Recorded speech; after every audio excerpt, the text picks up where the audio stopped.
Good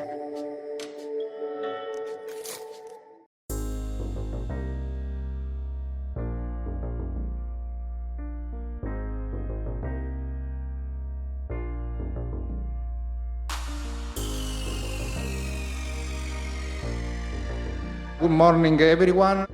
First of all, I would like to thank all of you for being with us today. My name is Ettore Greco. I'm the Vice President of this institute, Executive Vice President, and also the head of its program on global governance and multilateralism. I'm very pleased to open this meeting on the Chip War and the future of Taiwan, which we have organized in cooperation with Intesa Sanpaolo Bank, with which we currently have a 3-year partnership centered on geofinance, which within this partnership we have devoted a growing attention in particular to the interplay between technological developments and deepening geopolitical rivalries. The discussion today will concentrate on Taiwan's role in the global competition over semiconductor technology and the rapidly evolving chip markets and value chains.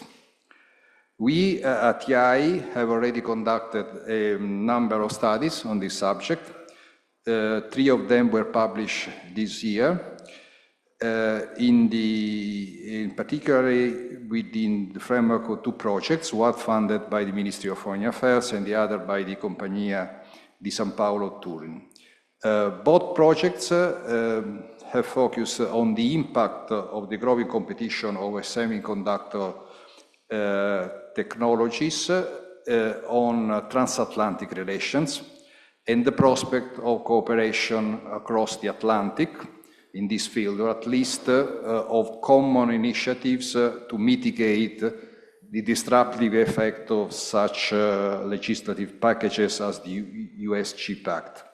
Today, we will focus on Taiwan, the role that Taiwan plays in this competition, what we are witnessing in the tug-of-war between US and China is an escalating dynamics. China has just opened an antitrust investigation into US chip market NVIDIA, particularly over its purchase of an Israeli company, which China had approved, in fact, 4 years ago. As you know, NVIDIA is the largest provider of processors that power AI. This month, the Biden administration has introduced another round of restrictions on high-tech chip sales to China, which has, of course, the crucial technology to power AI. This is the 3rd round of US chip sales restriction. US hopes that these measures could slow the development of AI chips by China. China in turn has placed restrictions on the sale of minerals essentially for manufacturing the chips. Clearly, a widespread concern is that this growing battle for chip dominance, in fact for AI dominance, may seriously jeopardize the stability of global supply chains and so ultimately even counter the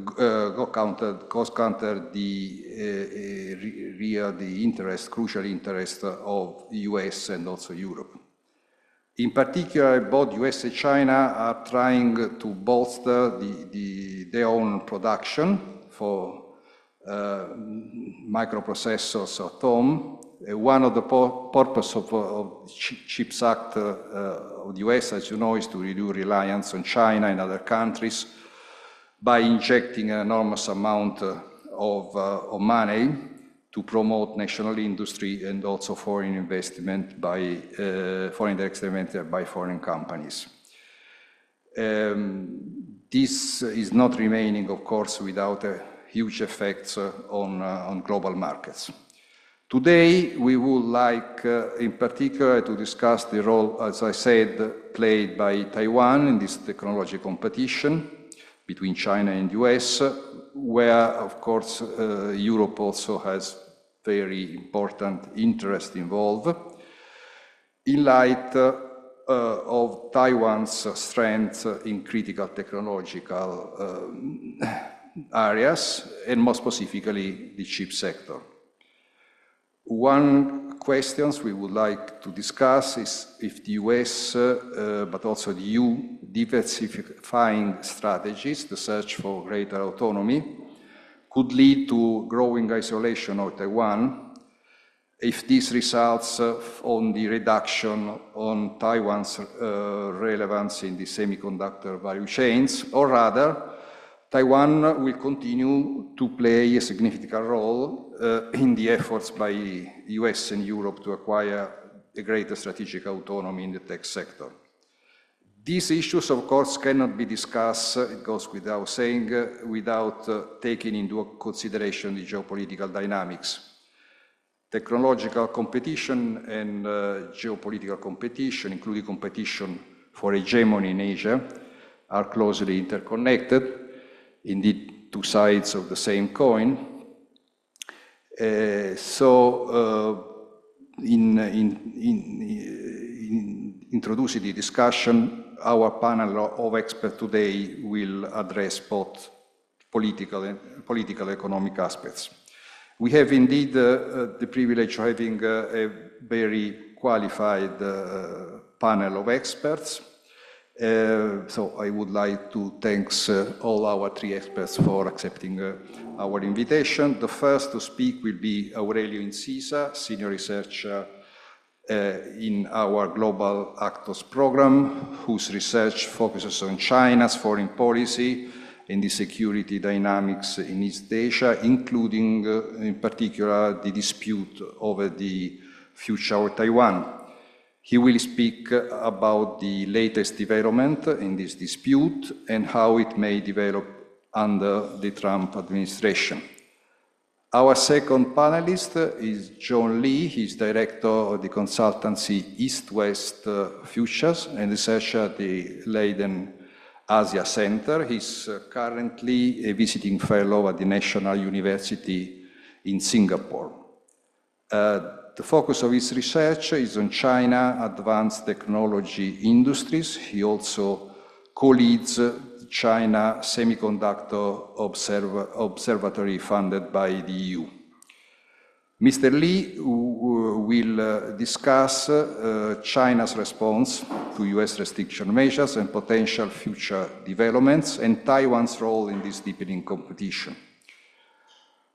Our third speaker is Van-Xiu Liu. Xin Liu is a senior researcher at the Kiel Institute for the World Economy, one of the leading European institutes dealing with the economic trade matters. She's coordinator of the Kiel Institute Center for Globalization. Her research focuses on the development and impact of direct investment and global supply chains with a focus on China. Mrs. Liu will speak about the role of Taiwan in Europe's diversification of efforts and trade strategies. So, without further ado, I have now the pleasure to give the floor to our first speaker. Aurelio, over to you. Thank you very much, Ettore. So this is just a brief background of the international politics surrounding the Taiwan issue on the cusp of the second Trump administration. Of course, I'm aware that the focus of these events is specifically about the broader international politics of technologies concerning Taiwan and the semiconductor industry. So I'll try to be as brief as possible. The main aim is simply to provide this sort of international politics background. As you can see here from the first slide, of course, Taiwan has a pronounced geostrategic importance. Taiwan is basically the linchpin, a key point, a crucial area of the so-called First Island chain.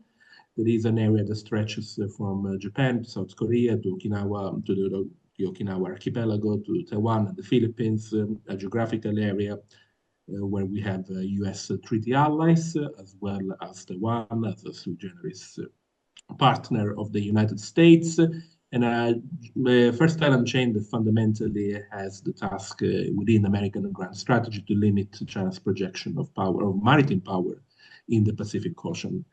Of course, whenever we talk about Taiwan, we could go back in time to identify the origins of the crisis. We could go back to 1949. We could go back to, of course, with the end of the Civil War in Taiwan. We could go back to Nixon's trip to China in 72 or the establishment of relations between the PRC and the US in 79.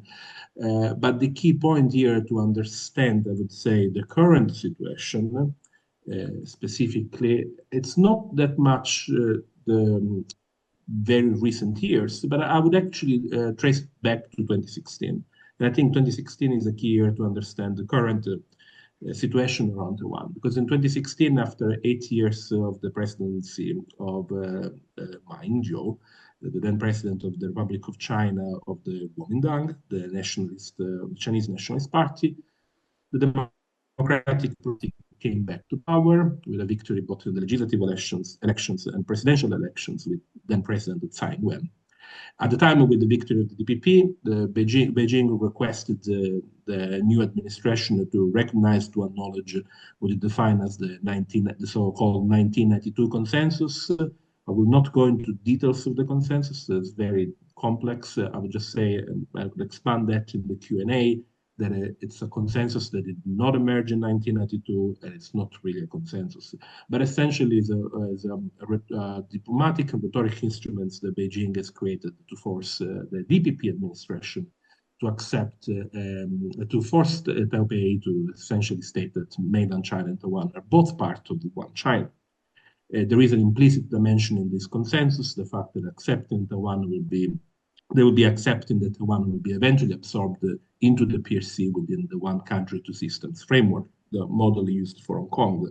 This is something that specifically from the Chinese side, because from the Kuomintang side, from the Chinese nationalist side, that it was the interlocutor of Beijing when the 1992 consensus initially emerged in the mid to late 2000. In that case, the recognition of Taiwan and China belonging to both one China it's not situated in the PRC, but in the Republic of China, the so-called one China respective interpretations. The DPP for mainly,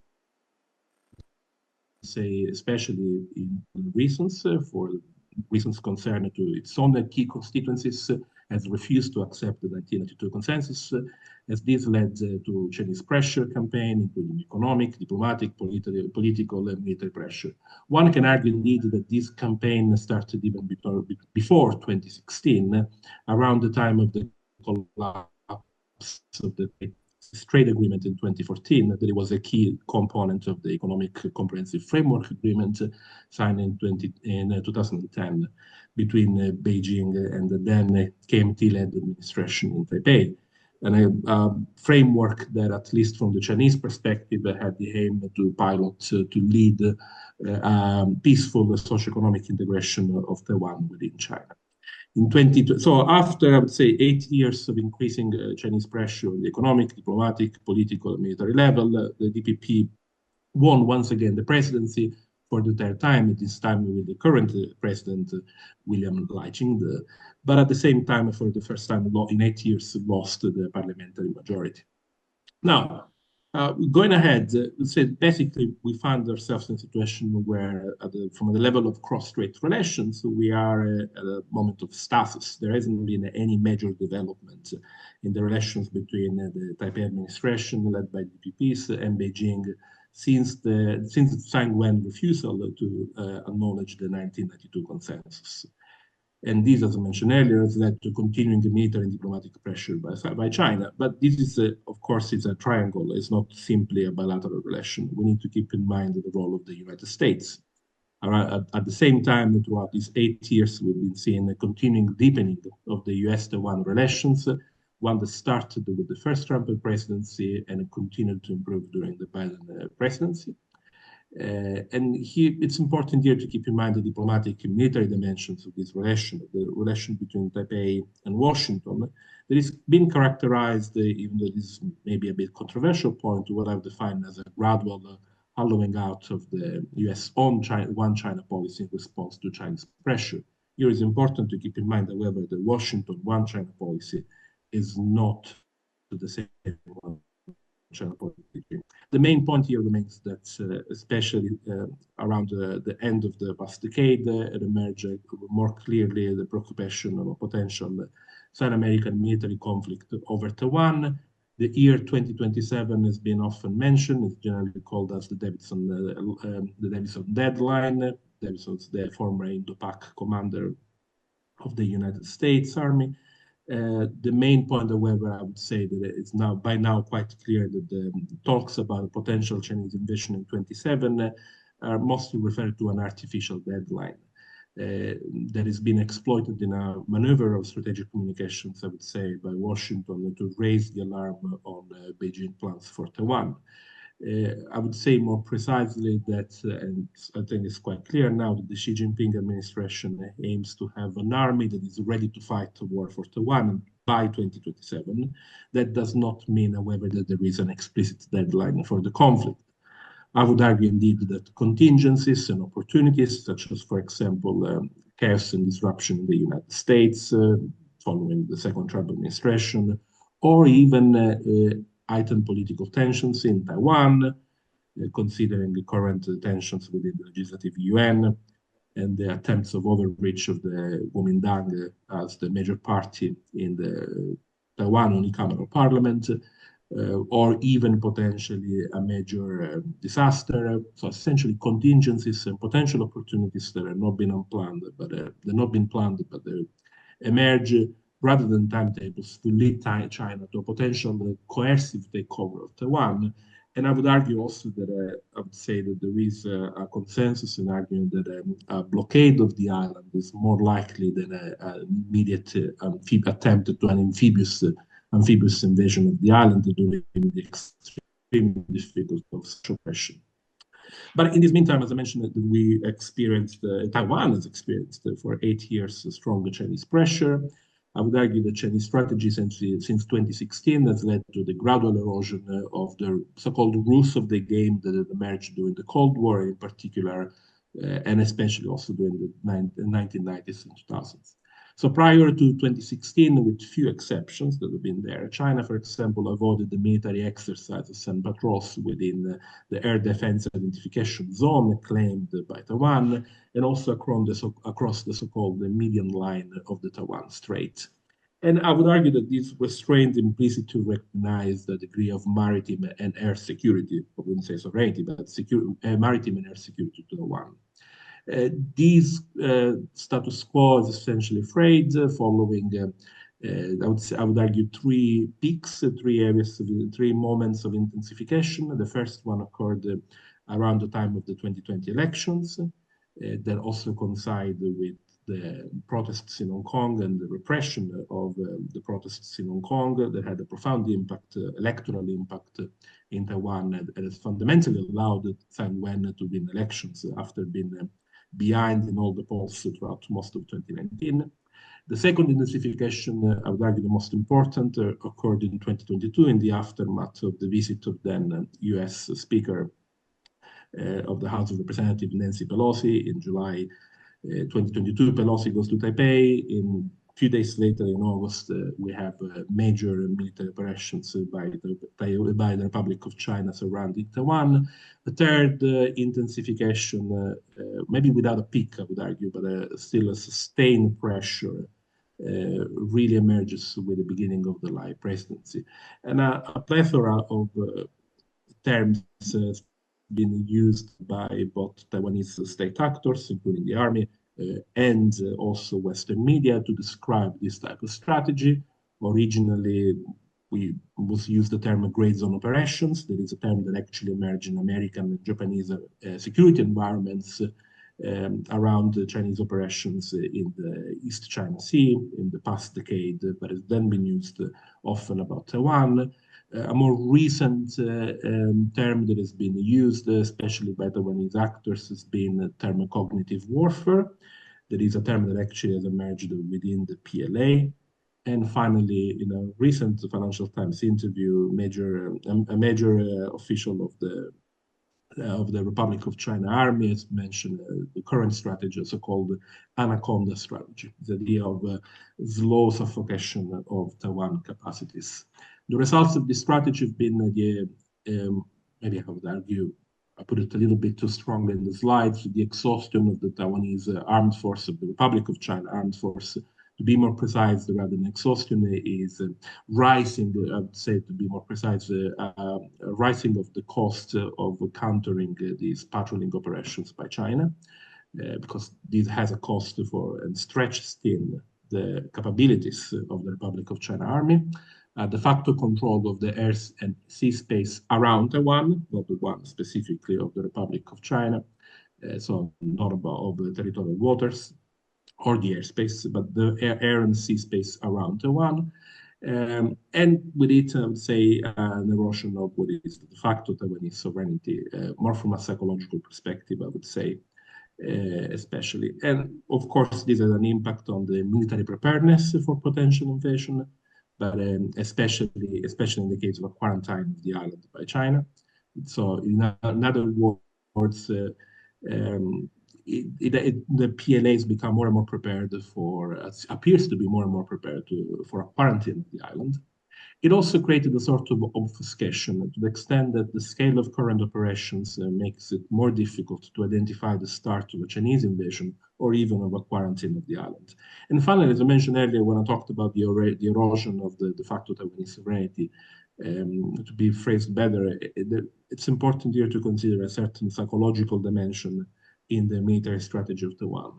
The rhythm of Chinese military patrols around the island led to, I would argue, an introjection of feelings of powerlessness among certain decision makers, military, and the Taiwanese society writ large. And indeed, we would argue that already just a new phase of major military drills, this time for the first time covering apparently the entirety of the first island chain, started on last Friday, the 6th of December. It's currently ongoing. Here I have, as you can see, simply see some slides. In these slides, some of the PLA aircraft violating Taiwan's de facto ADIZ by month, by September to November. We could clearly identify the peaks, in particular the Pelosi visits, as you can see here, in between July and August of 2022. And also here, starting from June 2024, with the first months of the Lai administration. Even though it's important to understand that there isn't a consensus that ties, among analysts, I would say, a consensus that ties specific events to Chinese operations, patrolling operations. The key point is that the operations have become normalized, even though there have been peaks. I'll try to be a bit faster. When it comes to the maritime domain, we have less data available from Taiwanese sources compared to the air domain, but still absolutely relevant, and it basically tells the same story in the air domain. To move to the end of this presentation, I'll also point out, as I mentioned earlier, a key change that has been the emergence of the presidency of William Lai. Now, we argue that a multitude of actors in China, Taiwan, and in the US have also blamed President Lai for the newly increased military pressure on Taiwan. And it's also because Lai has a personal history of supporting Taiwanese independence. I could explain in the QA exactly what we mean with this term. And it's generally considered as a less experienced and more radical politician than the previous president, Tsai Ing-wen. At the same time, I would argue that Chinese propaganda, pro-China media, and political actors in Taiwan, as well as the doves and the restrainers in the US political debate on foreign policy, have criticized Lai and his presidency as the main source of tension. And this has led to what's called the Eli Lun, the skepticism about Lai theory. That is a term that has been used on Chinese and Taiwanese media. It's a that ultimately Lai is a key factor in the rising tensions. These discourses also, I would say, percolated within Western journalist media discussing the Taiwan issue. As I try to explain these slides, I would say that the premises of this discourse are actually flawed, and they avoid to look back at the structural issues behind the foreign tensions on Taiwan, and rather they reflect the strategic communication maneuvers by various actors, including the United States, that ultimately may favor the Chinese framing of the Taiwan issue at the moment. To conclude, the Trump enigma, going back to the trying to move towards the future, it's important to remind that the Trump administration pushed for a qualitative change in cross-strait relations between 2016 and 2020. There was a key role of the Heritage Foundation, as well as the institutional people within the neocon milieu in the making of the Taiwan policy of the first Trump administration. But things seem to have changed by 2024. For the first time in 1979, there was no mention of Taiwan in the electoral platform of the Republican Party. Throughout the campaign, Donald Trump has directly attacked Taiwan, criticized Taiwan, especially one now quite famous sentence said, I mean, how stupid are we? They took all of our cheap business. They're immensely wealthy. So this criticism has not gone unnoticed. There's been no contact between the DPP and the Republican Party during the election, and to the best of my knowledge, there hasn't been contact even, at least publicly, with the Trump transition team. And within this context, we also need to insert the obvious interests of a key figure that seemed to have emerged in the second Trump administration, that of Elon Musk, who has an important fundamental business interest in China tied to Tesla.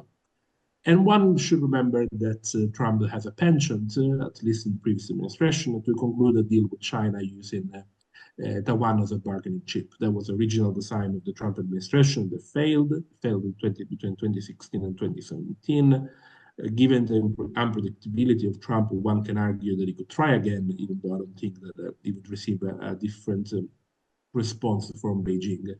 To balance these negative, at least for Taiwan, developments, one can argue that the nomination of Marco Rubio, a China hawk, as Secretary of State, could maybe tell something good about for Taiwan in the coming second administration. And this will remain, apologies there for the title that remain in Italian in the slide, simply China prepares to a second Trump administration.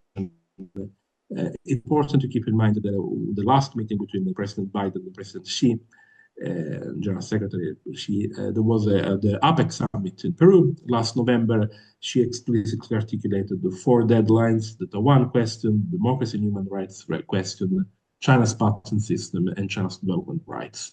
And as you could see before, these are four red lines that China advanced, pushed for the Biden administration, but also the signal to the incoming Trump administration. It's the one question remains still the first of the red lines.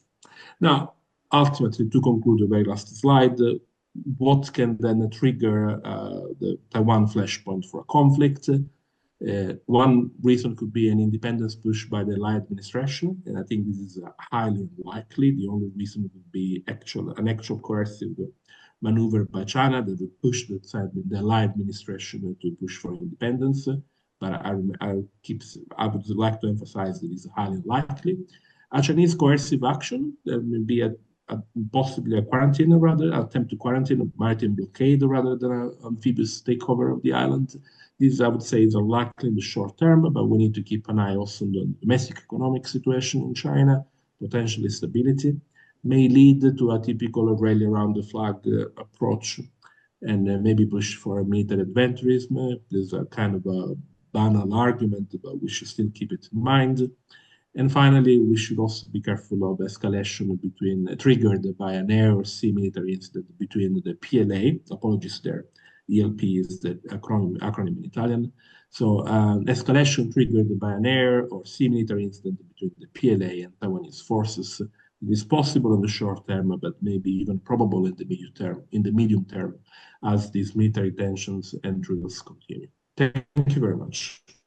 Many thanks, Aurelio, for setting the stage of our discussion with these insightful remarks on the evolving security situation around Taiwan. It's very clear that the situation has changed substantially compared even with 6 or 7 years ago because of the factors you have underlined. And then there is now an additional certainty concerning what the Trump administration will do. There could be tensions within the group of advisors and also members of the administration concerning especially the problem of Taiwan. I understand that, of course, in the short term, perhaps the risks are not so serious, but there could be the risk of incidents, even in the short term, perhaps, and in any case, the possibility of military confrontation cannot be completely ruled out in the longer term.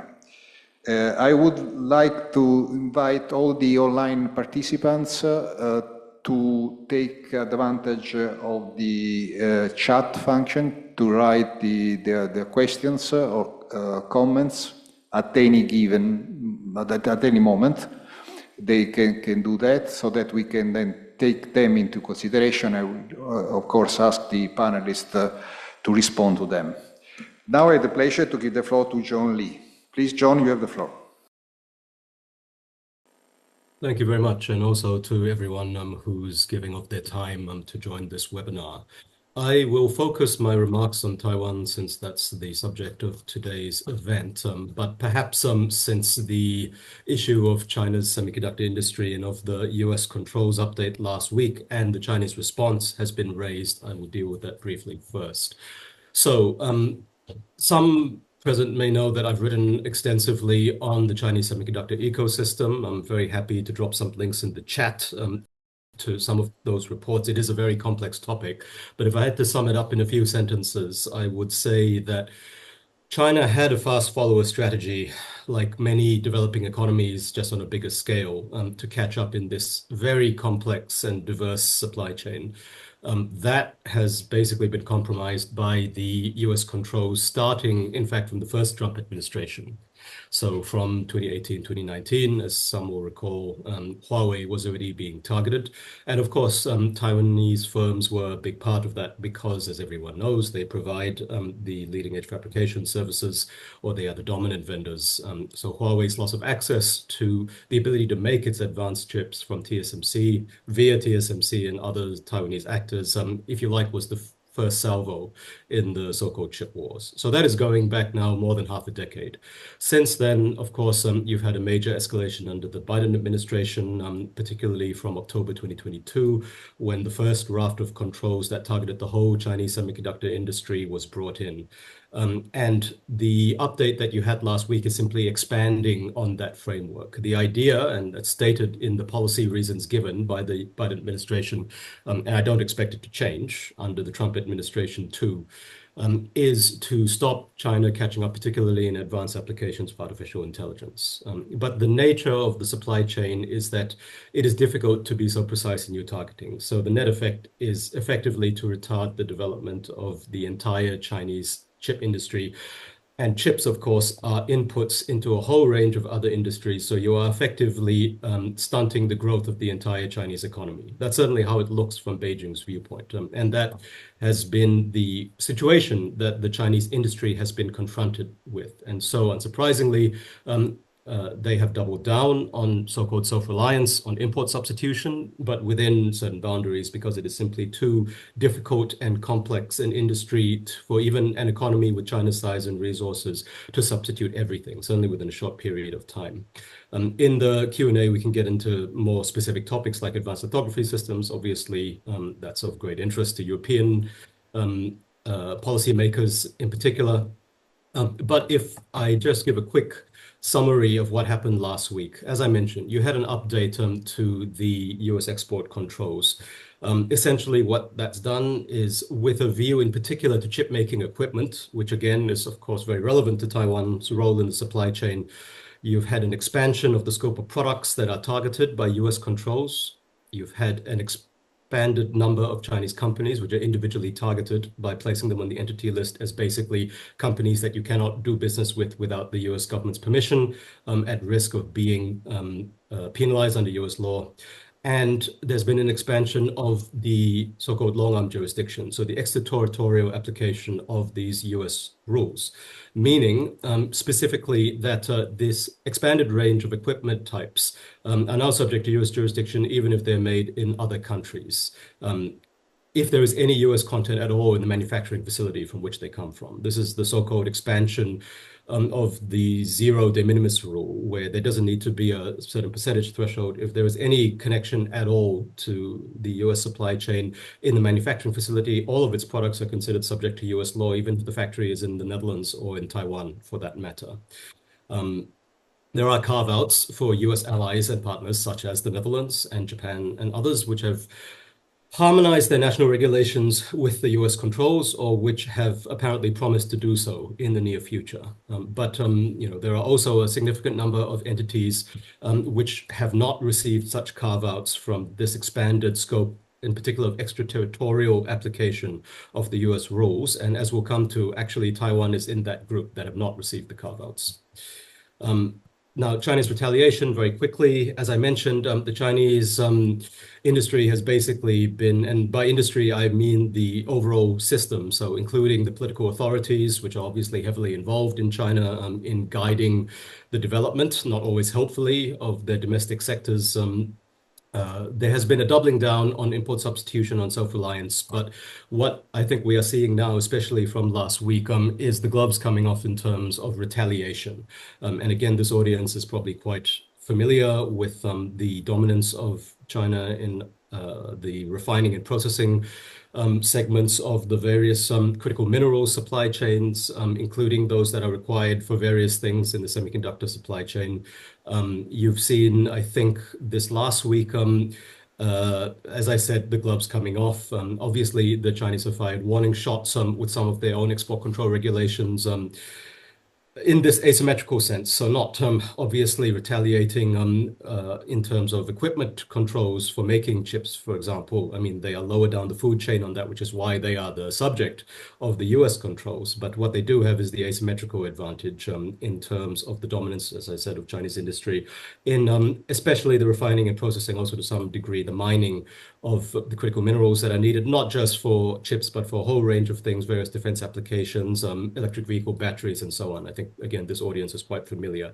So this past week, what you saw was an announcement the same day as the US controls update was released regarding the export of antimony, gallium, germanium, superhard materials to the US, which is now subject to a presumption of denial, so effectively a ban, and also to more stringent review of graphite exports to the US. And also it's worth noting that the relevant Chinese notice explicitly says that the rule will have extraterritorial application, again, meaning that third countries which facilitate the transfer of such items from China to the US will also be considered within Chinese jurisdiction. So if you like, you're seeing an increasing mirroring from the Chinese side of the export control tools which are being used and long-arm jurisdiction by the United States and targeting the sectors in which China has an advantage and can exert pain, basically. And as I mentioned, this obviously has implications well beyond the chip supply chain as such. For Europe in particular, of course, the electric vehicle sector has received a lot of attention recently and is going to be affected to some degree by this, but that's a bit beyond the scope of today's presentation, though, again, maybe we can deal with it in the Q&A. So I'm going to try to keep myself to about 15 minutes to give Dr. Liu an opportunity to contribute, but I will give a quick tour d'horizon of the situation concerning Taiwan. So maybe let's deal with the big one first. The issue of the silicon shield or silicon bait, if you want to look at it from the other end of the stick. So this is the idea that if it's a silicon shield, that Taiwan's role in the global semiconductor supply chain, and in particular, the dominance of especially TSMC in the so-called front-end fabrication, so the making of the physical chips, basically provides the island with protection, either in the sense that the Chinese will not invade because they need access to those services and they don't want them disrupted, or that other countries will, if you like, maybe not come to Taiwan's defense, but will certainly act to deter a Chinese attack because of the importance of Taiwan in the supply chain. If you were to flip that around, the silicon bait idea is that it's precisely because Taiwan is so important in this respect that the Chinese would have an incentive to invade. So again, having written a couple of pieces on this, including one that was actually titled Brittle Silicon Shield, so that kind of gives away my view on this for German Marshall Fund a while ago. General Marshall Fund of the US. Let's deal with the silicon bait issue first. The idea that this gives an incentive to China to take over the island. I would argue that this is simply looking at the issue the wrong way.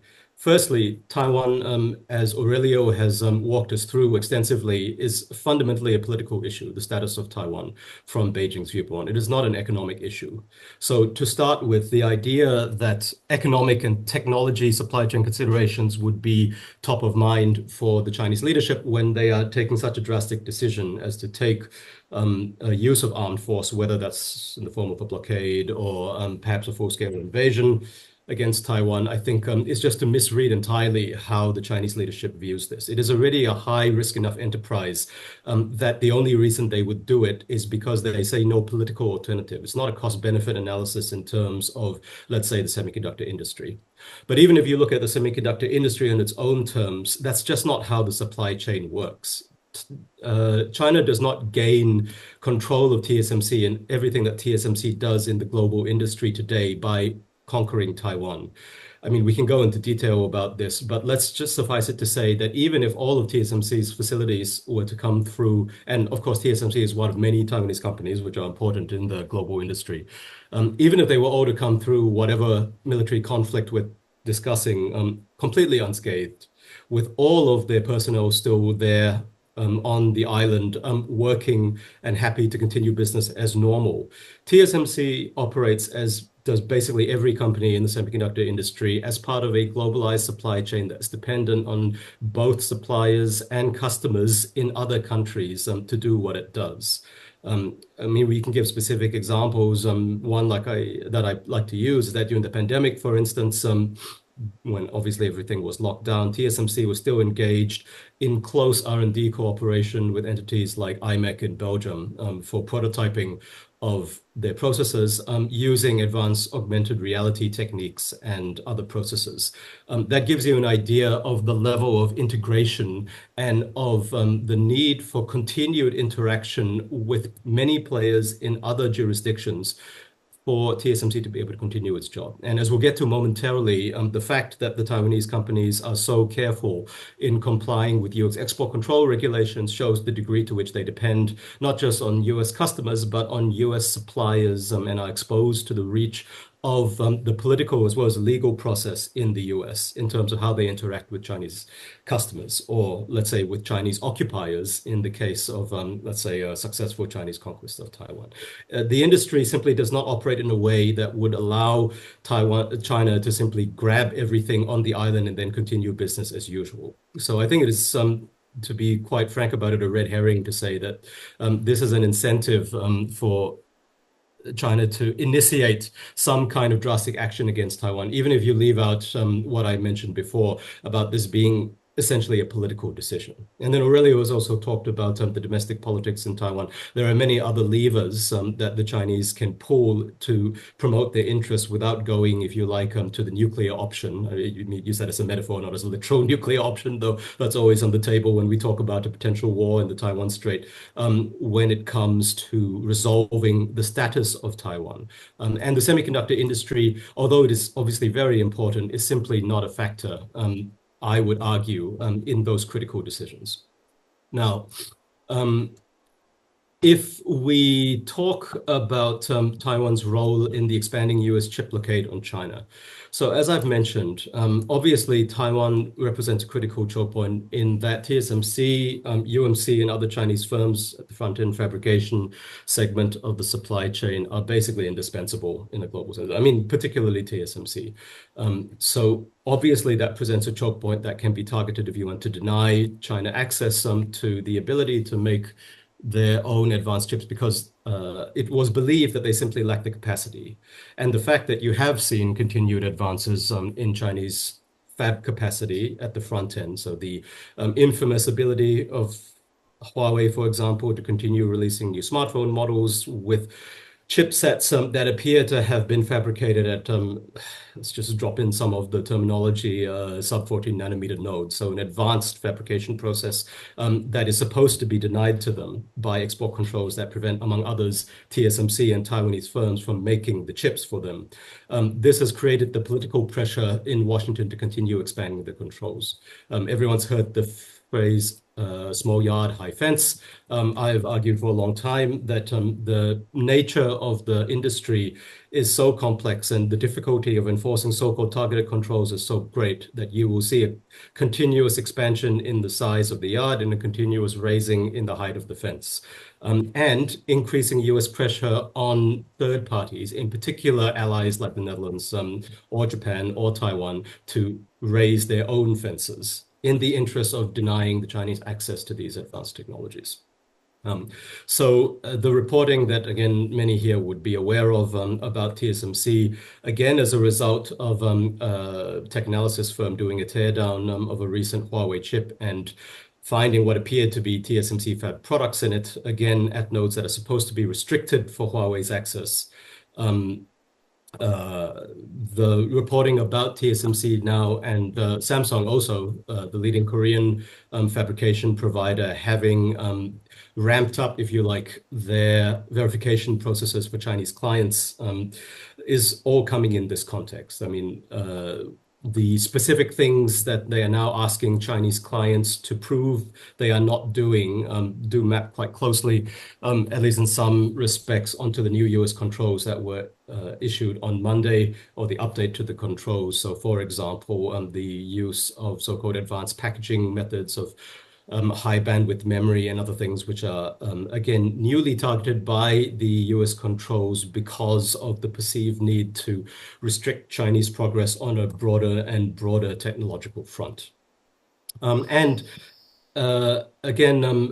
please give me a flag if we're running down the clock to 15 minutes, but to maybe bring it in the interest of time back towards Taiwan's role for European stakeholders.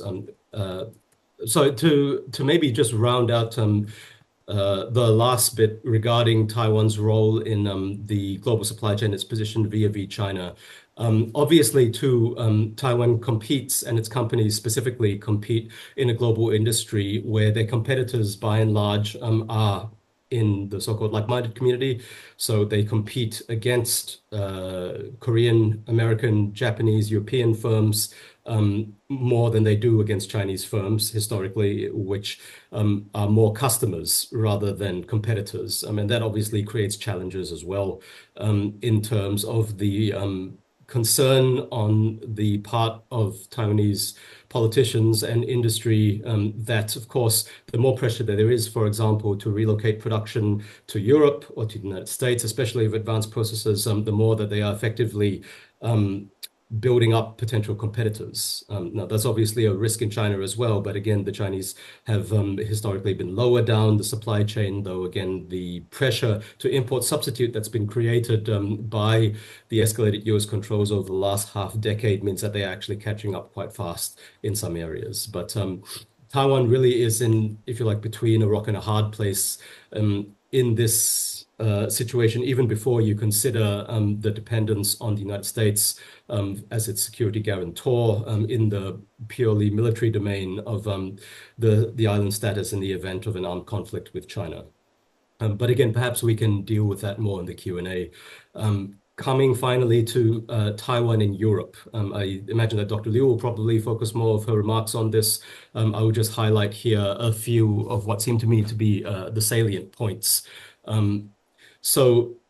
If we take as an example, the most prominent example of Taiwanese-European partnership in the semiconductor industry, at least lately, and that, of course, is the new fab from TSMC in Dresden in Germany. I think that's a good representative case for both the opportunity and, if you like, the constraints on what Taiwan, let's say, talking from Taipei's viewpoint, can get out of cooperations with European actors. I mean, this obviously is a great great progress in terms of material cooperation. It's a joint venture with three of the leading European semiconductor companies, or let's call them players in the semiconductor industry.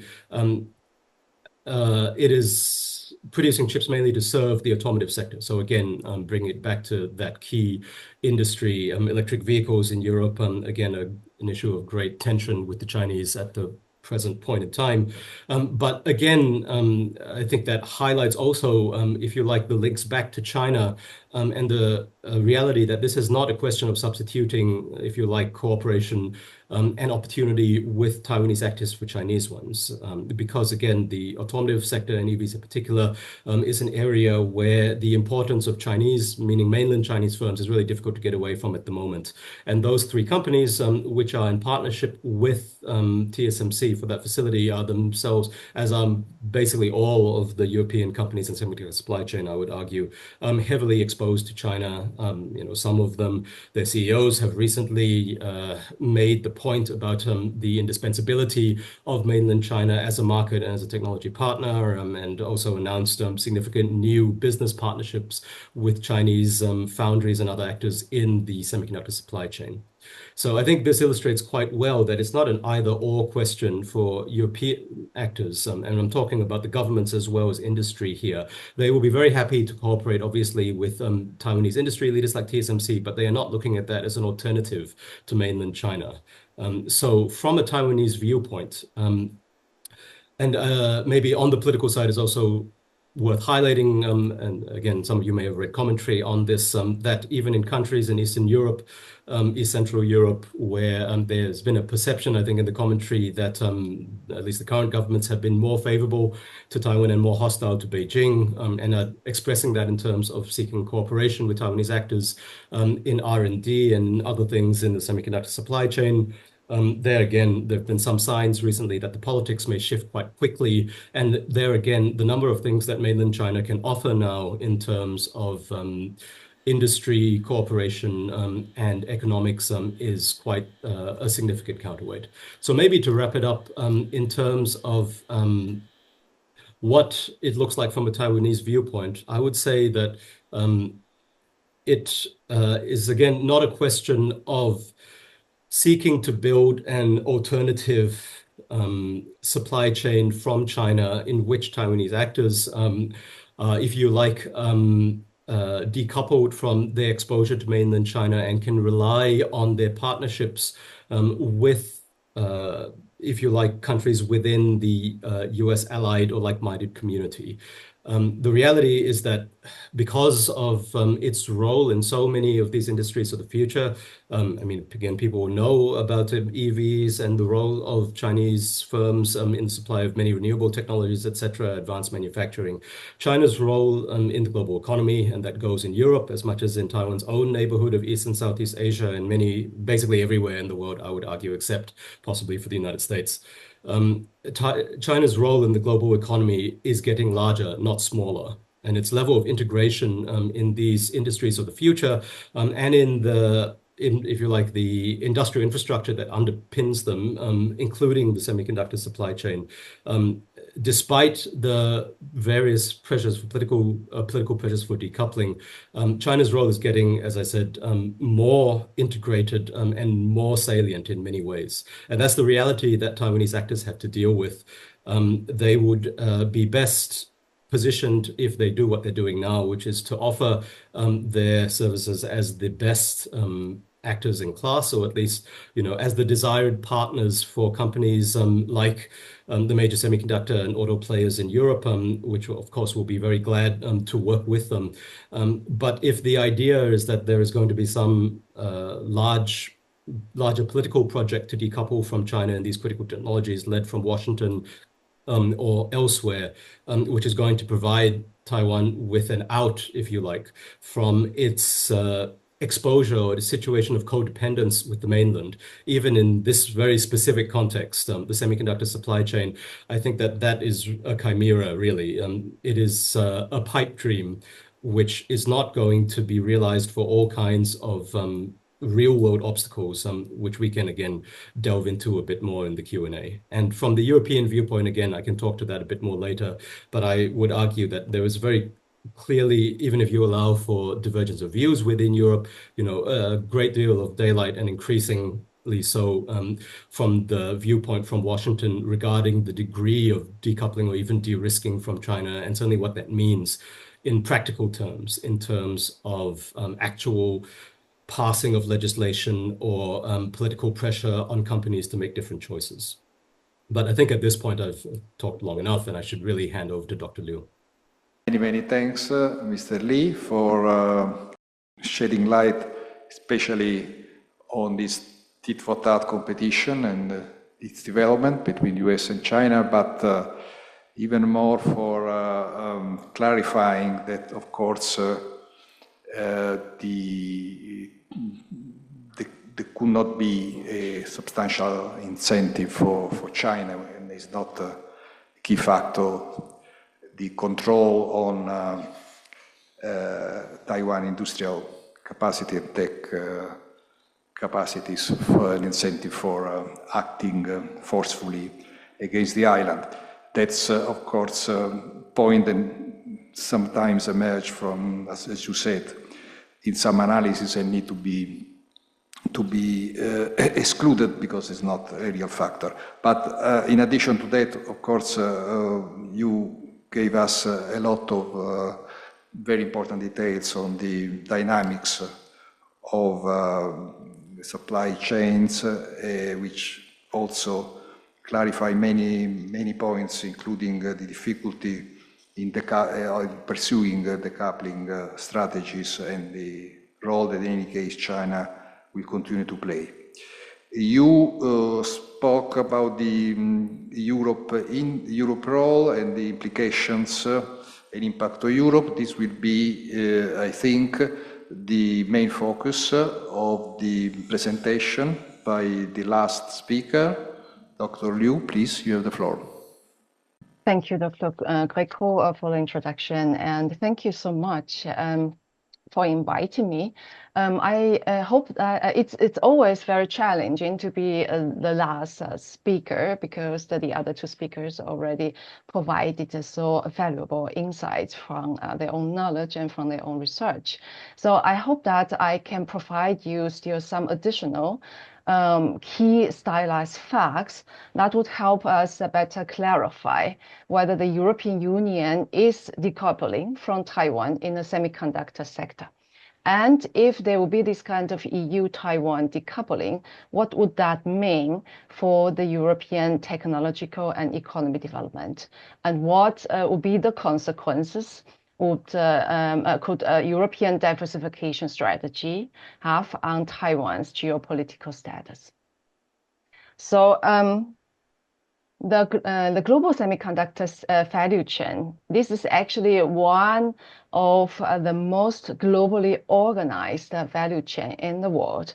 We heard already before from Autorio that Trump already quite often argued during his campaign, and that he said that Taiwanese firms took all of our chip business, and that's in fact is not true. So if we look at this kind of the whole sector in view of the global value chains, we will see that actually many players from different countries, particularly also the US firms, are involved in these extended global value chains and in different stages of the value chain, from the design, from equipment provision and also manufacturing, but also provision of the materials and commercialization of the chips products.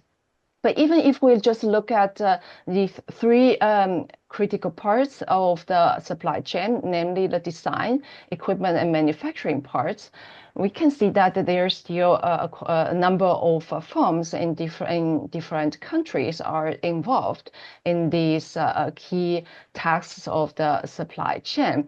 The US firms are actually present in all these stages in design, in providing the inputs for the chip design and also for fabrication, but also US firms are also present in assembling, testing, and packaging. in contrast to the US, the European firms are mainly focusing on the input side. So it means particularly the ASML from the Netherlands to provide the most advanced manufacturing equipment to produce the most modern chips in the world. And in the Asian firms from Taiwan and from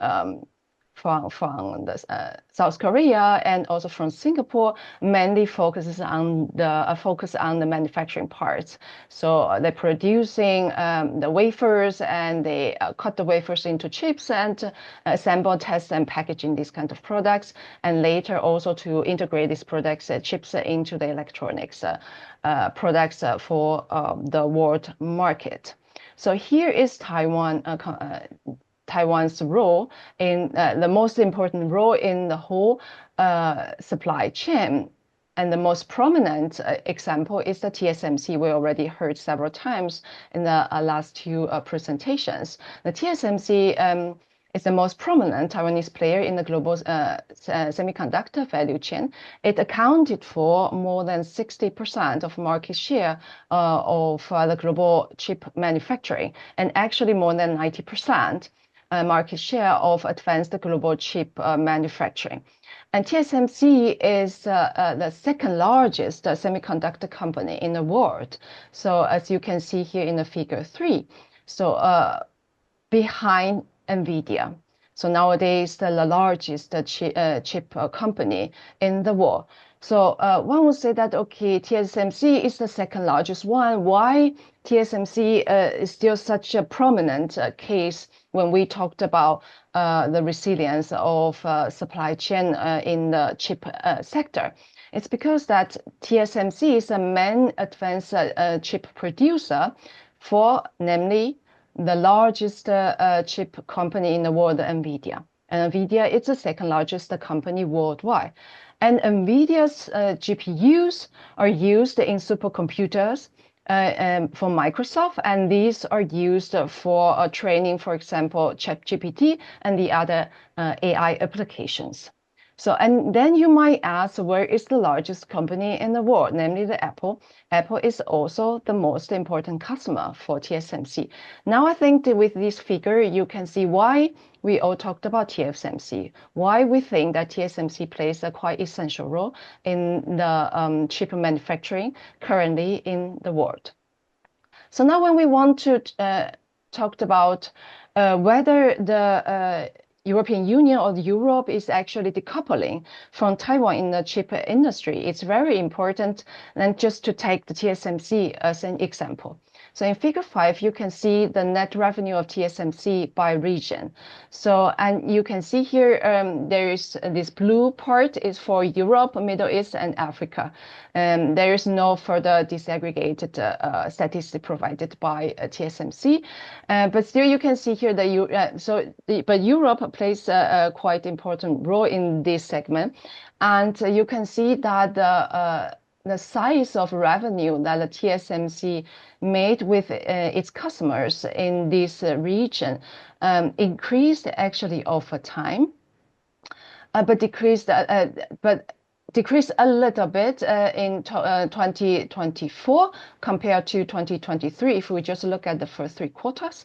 But still, this size is still comparable to the size of revenue around the time before the pandemic, but also at the beginning of the pandemic.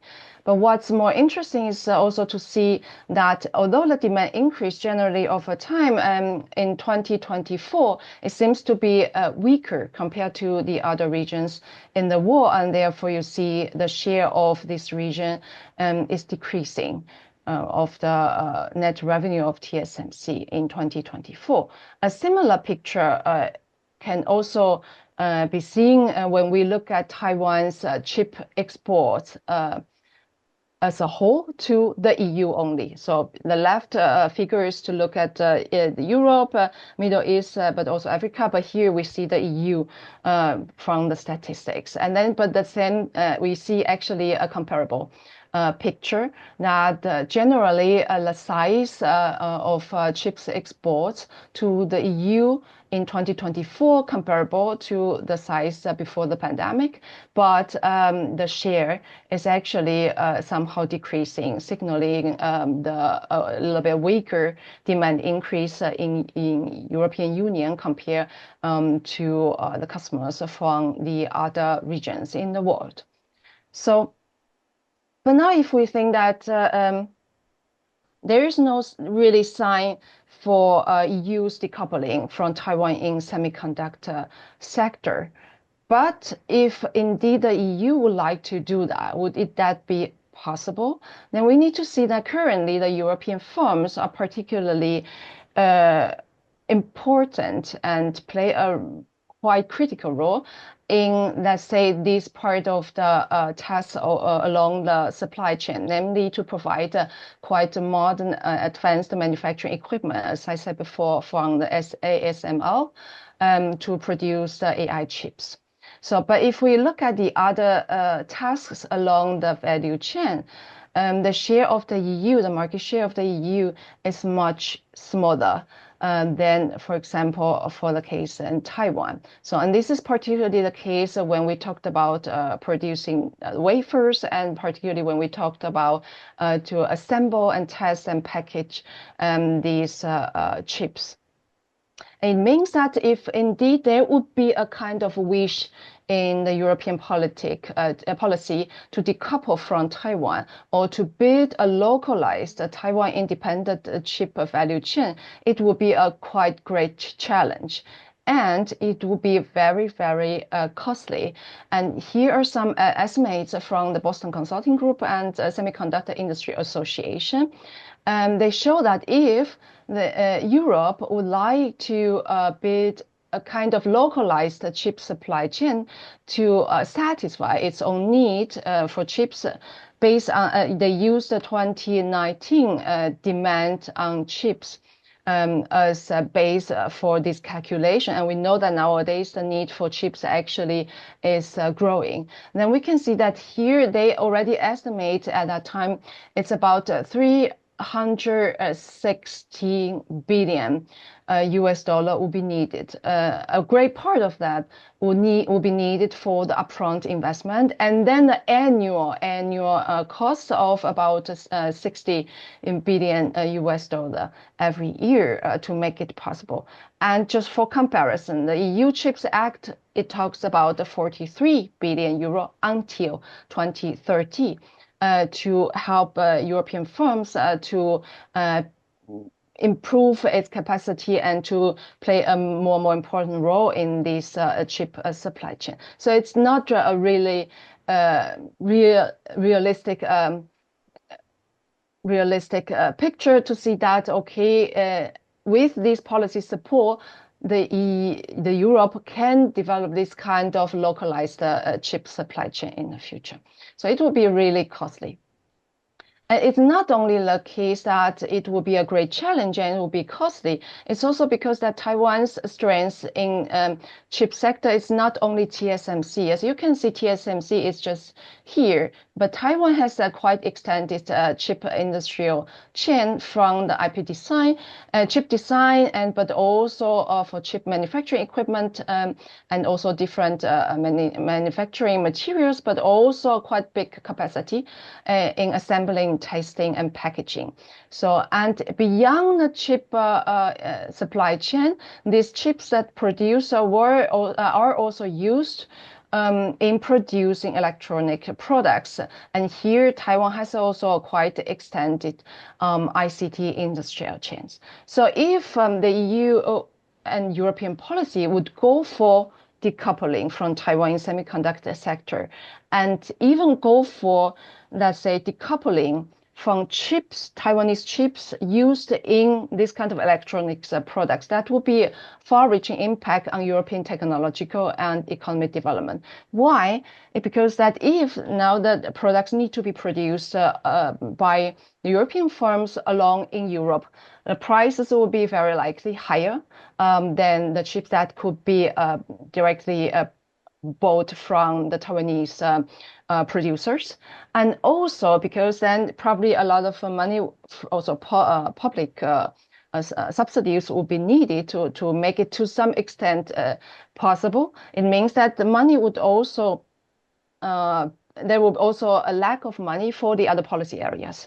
So, and it could also be a case that with this kind of focus on just one single chip industry, it will mean that the European firms may also miss the chances to make actually technological progress in the other technological fields where they actually currently have more strengths and advantages.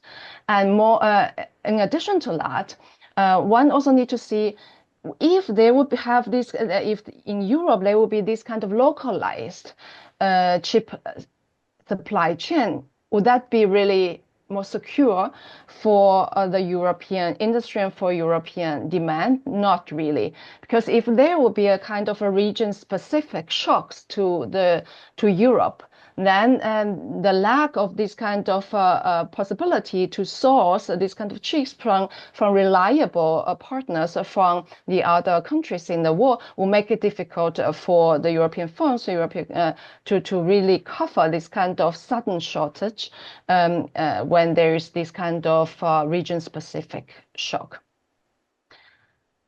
And therefore, actually, in the EU, as far as I know, we don't really talk about this kind of complete decoupling from Taiwan in this kind of a chips sector, but we talked about rather diversification and talked about cooperation with like-minded partners. And indeed, Taiwan is also among these like-minded partners.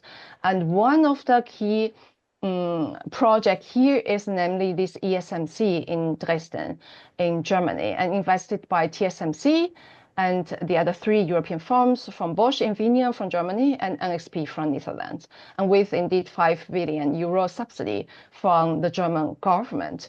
So to some extent ensure that if there will be certain shock, global shocks or regional shock, that there will be certain, let's say, security there for the European firms, particularly German firms, to be able to serve their need for chips for a while. So, but that certainly will not be a solution for all. But now if we look at the impact of what would be the impact on Taiwan's geopolitical status, the EU's de-risking attempt through this TSMC's co-investment in the ESMC in Germany, such co-investment does not necessarily weaken Taiwan's relevance for the EU in the semiconductor. So I know that there are many discussions go to the direction and say that, okay, now if there would be this kind of farms in Arizona, in US, and also in Japan and in Europe, then the chips could be produced locally. Why they need Taiwan anymore?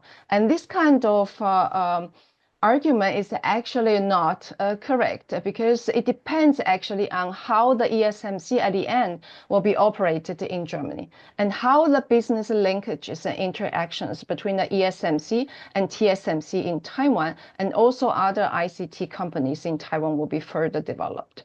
And Silicon Shield for Taiwan, it goes beyond that what Mr. Lee said. It's not just to avoid to prevent China to invade Taiwan just because China would have this kind of interest in Taiwanese technologies, but actually this kind of Silicon Shield could actually strengthen the support from the partners if this kind of investments can intensify the linkages and mutual dependence between European and Taiwanese stakeholders, and would enable actually Taiwan to further explore and strengthen its competitiveness in highly advanced chip manufacturing and beyond. So it will make it possible for Taiwan to further make it more essential for the global economy in specific critical technological field.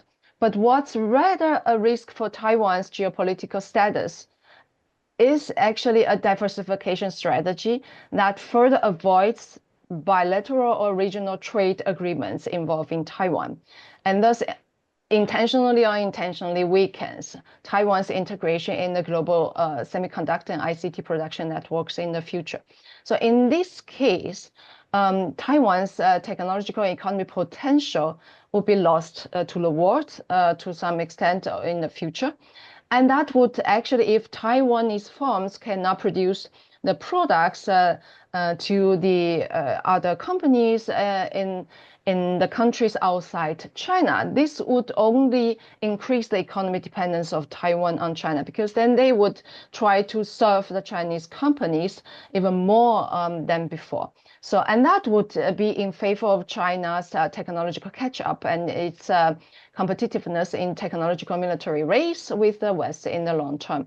And that, at the end, would actually increase China's geopolitical power against the West, and then move and change this kind of a geopolitical situation even more in the direction in favor of China. So, and that's my presentation. Thank you. Many thanks for all these very interesting, insightful remarks concerning one of the core issues we wanted to discuss today. So the impact of this attempt at diversifying the supply chains, and with an eye especially to increasing the autonomy by the US and now Europe on Taiwan's role. I think your conclusion is, I think, in line with what we have heard also from John Lee, the fact that these decoupling efforts, these are not decoupling efforts, you said, first of all, the case of Europe, of course, cannot be characterized as such, if I understand well, but are not easy to pursue. And in any case, the final part also sheds light on the need to understand, in any case, the implications that these policies and strategy may have on the strategic role of Taiwan.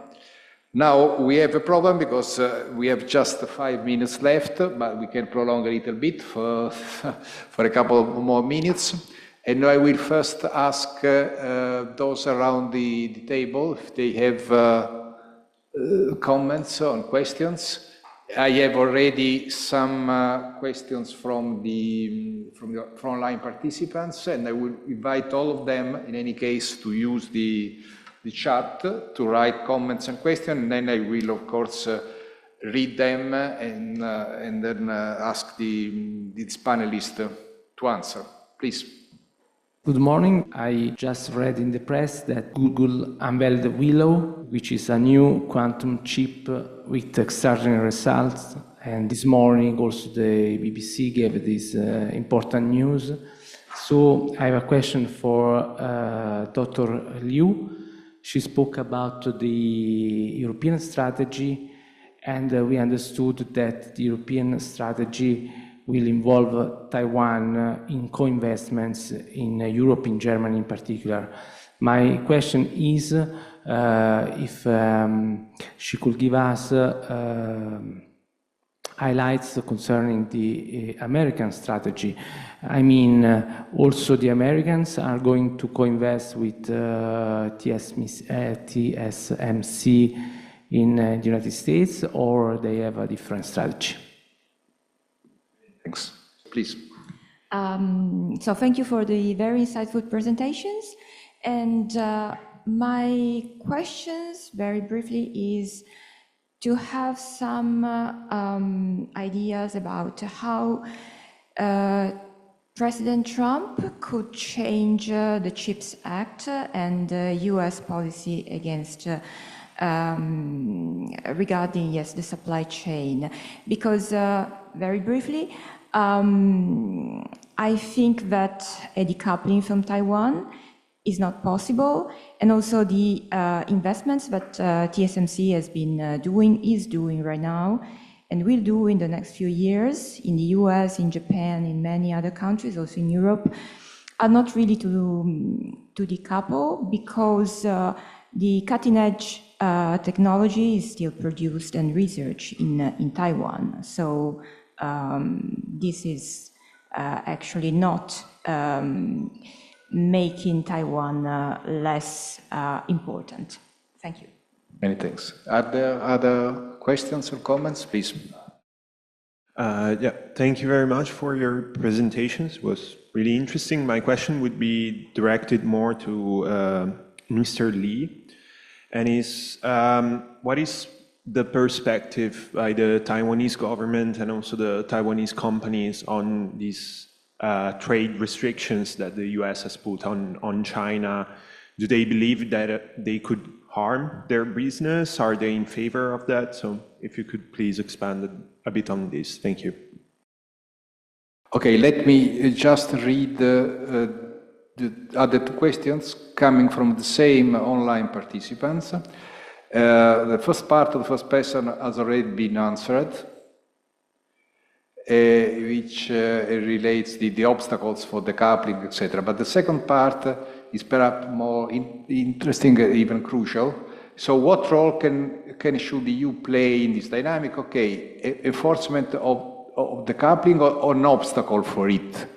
So that's clearly includes reflection also on the differences between EU and US. Perhaps Aurelio can perhaps say a few words on that. What the attitudes of the European Union and the perhaps key European states with regard to this strategy of the US towards China. Of course, there are considerable differences, a great uncertainty concerning the EU policies. The second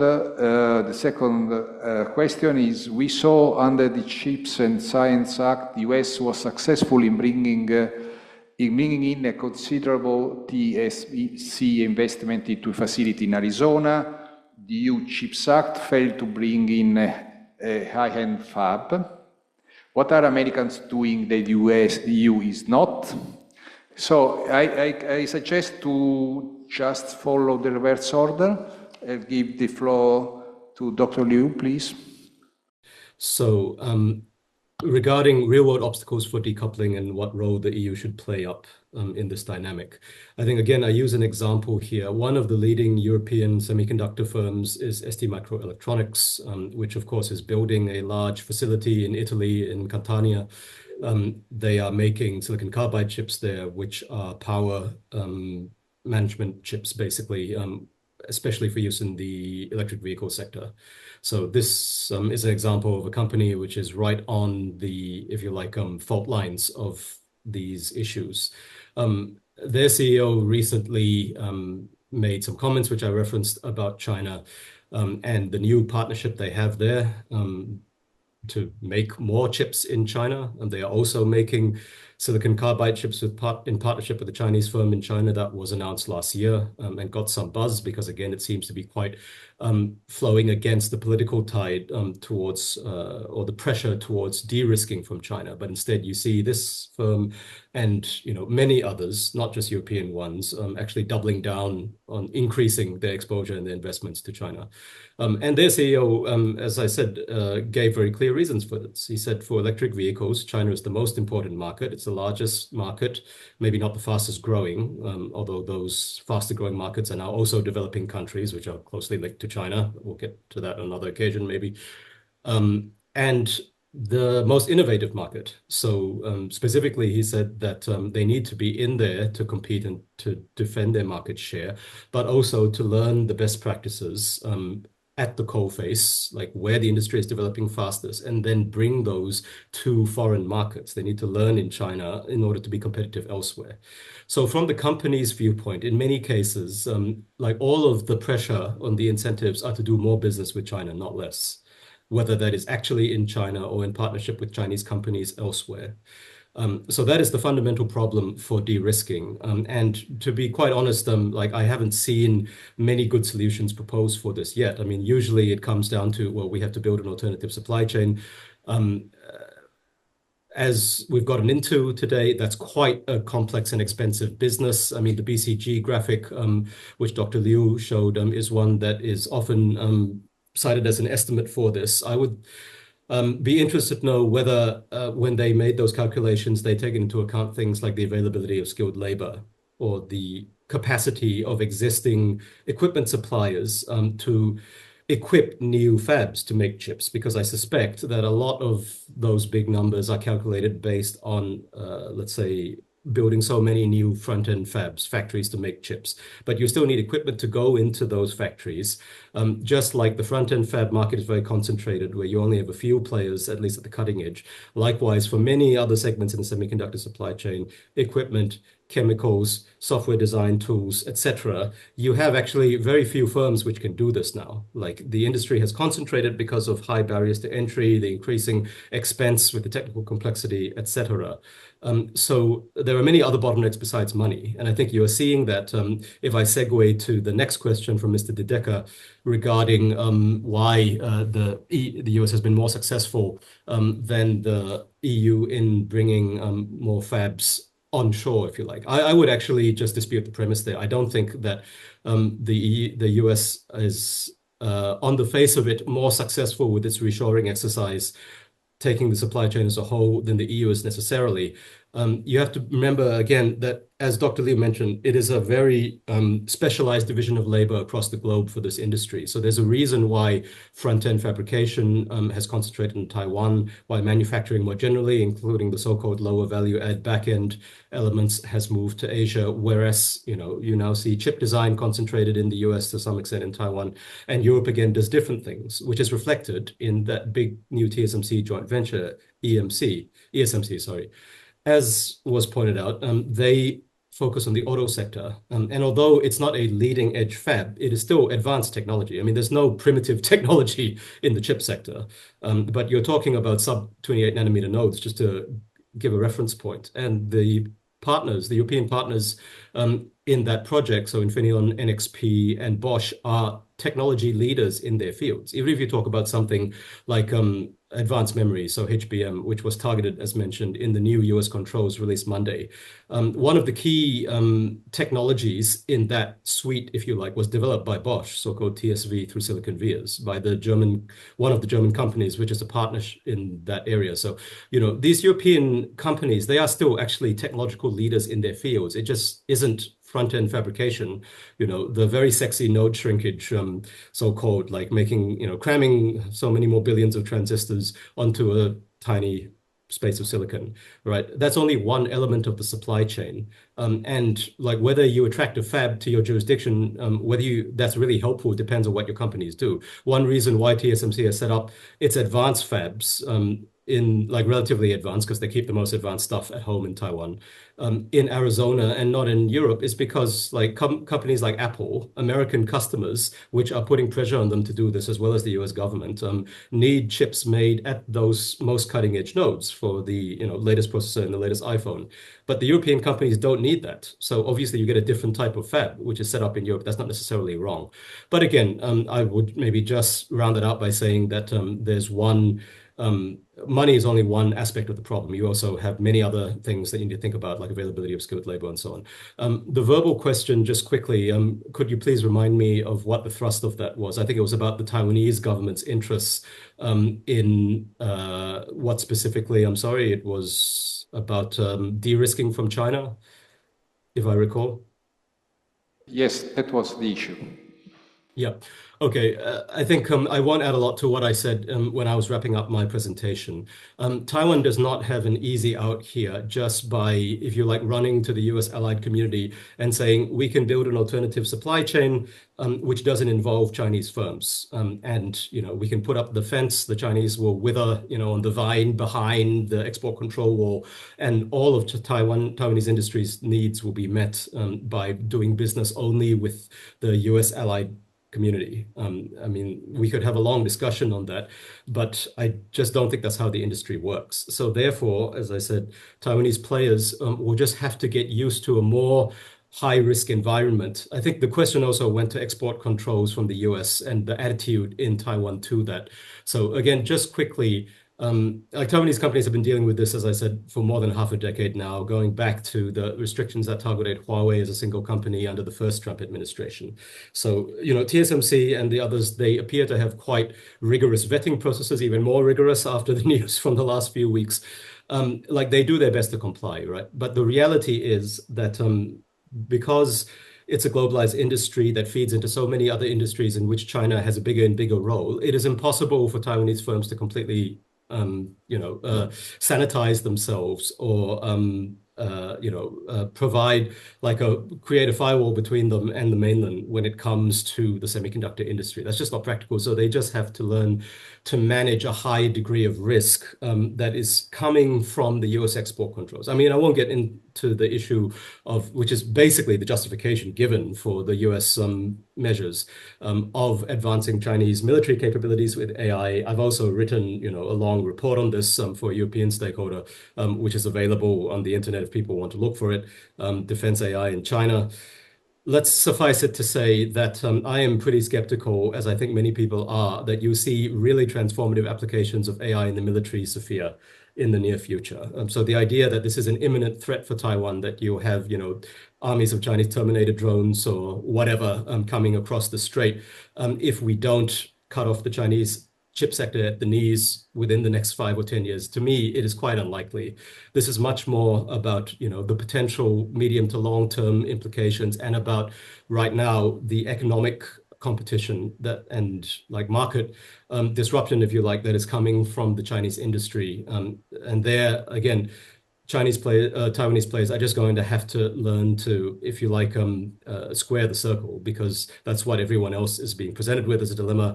It's an integrated global economy, and other players are increasingly reluctant to go along with the scope of the US measures to cut off China.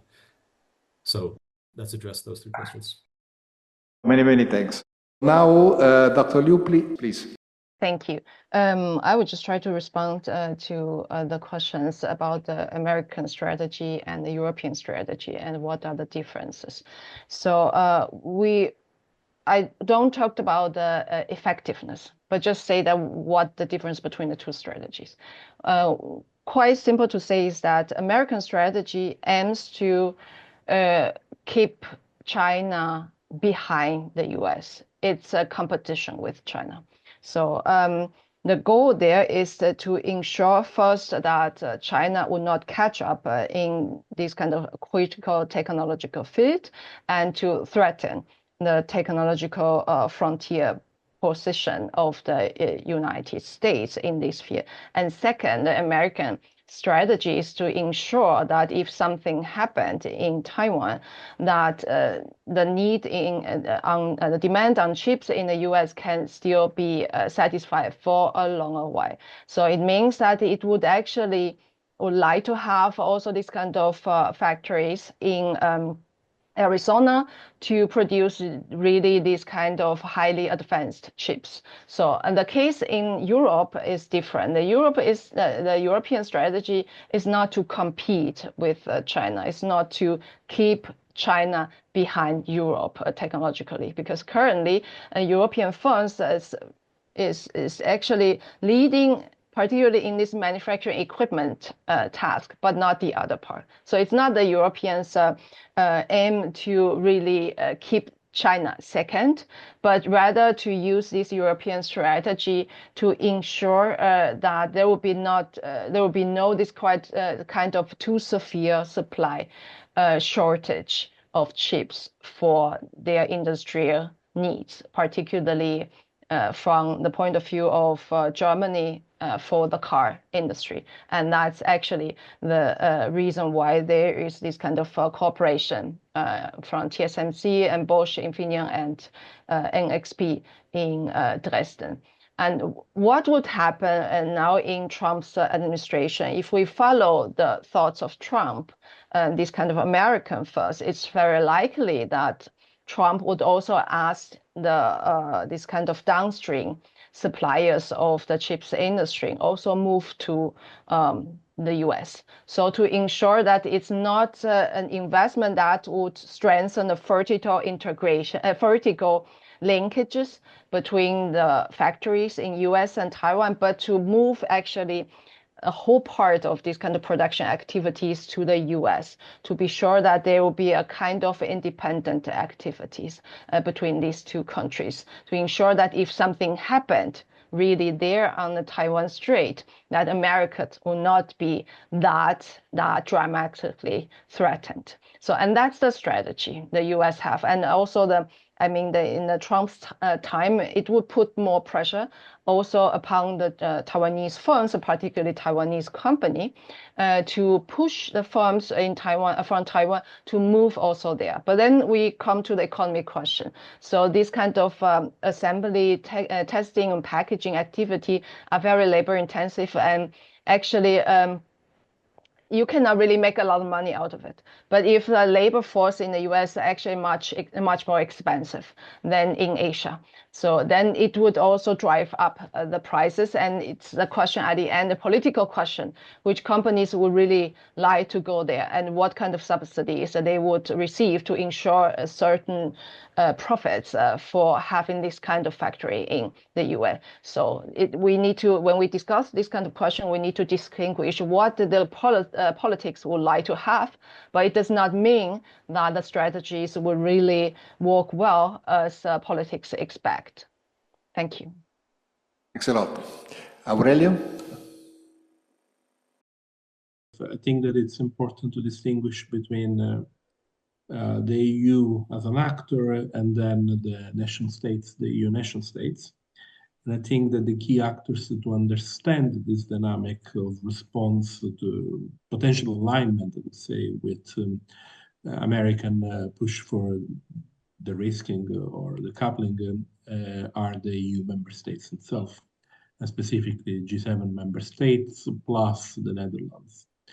And I would say that my understanding is that there is a push for rather than use the framing of the coupling, it's maybe more important to think about the framing of avoiding further dependency from China. And so there has been work at the G7 level to try to avoid, especially that China corners the market, could become able to corner the market of so-called legacy chips.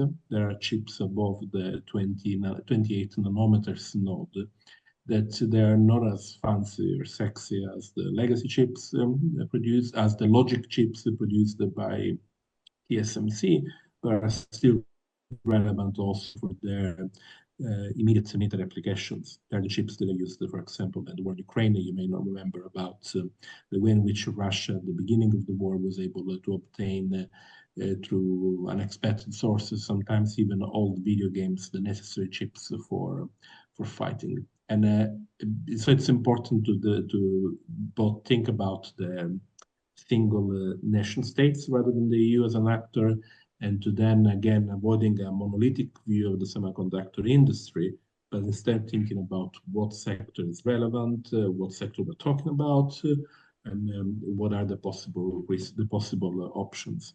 So overall, I would say EU member states, in particular G7 countries and the Netherlands, seems that they're working. There's a degree of cooperation to avoid to decouple with China, or more precisely to avoid the further dependency from China.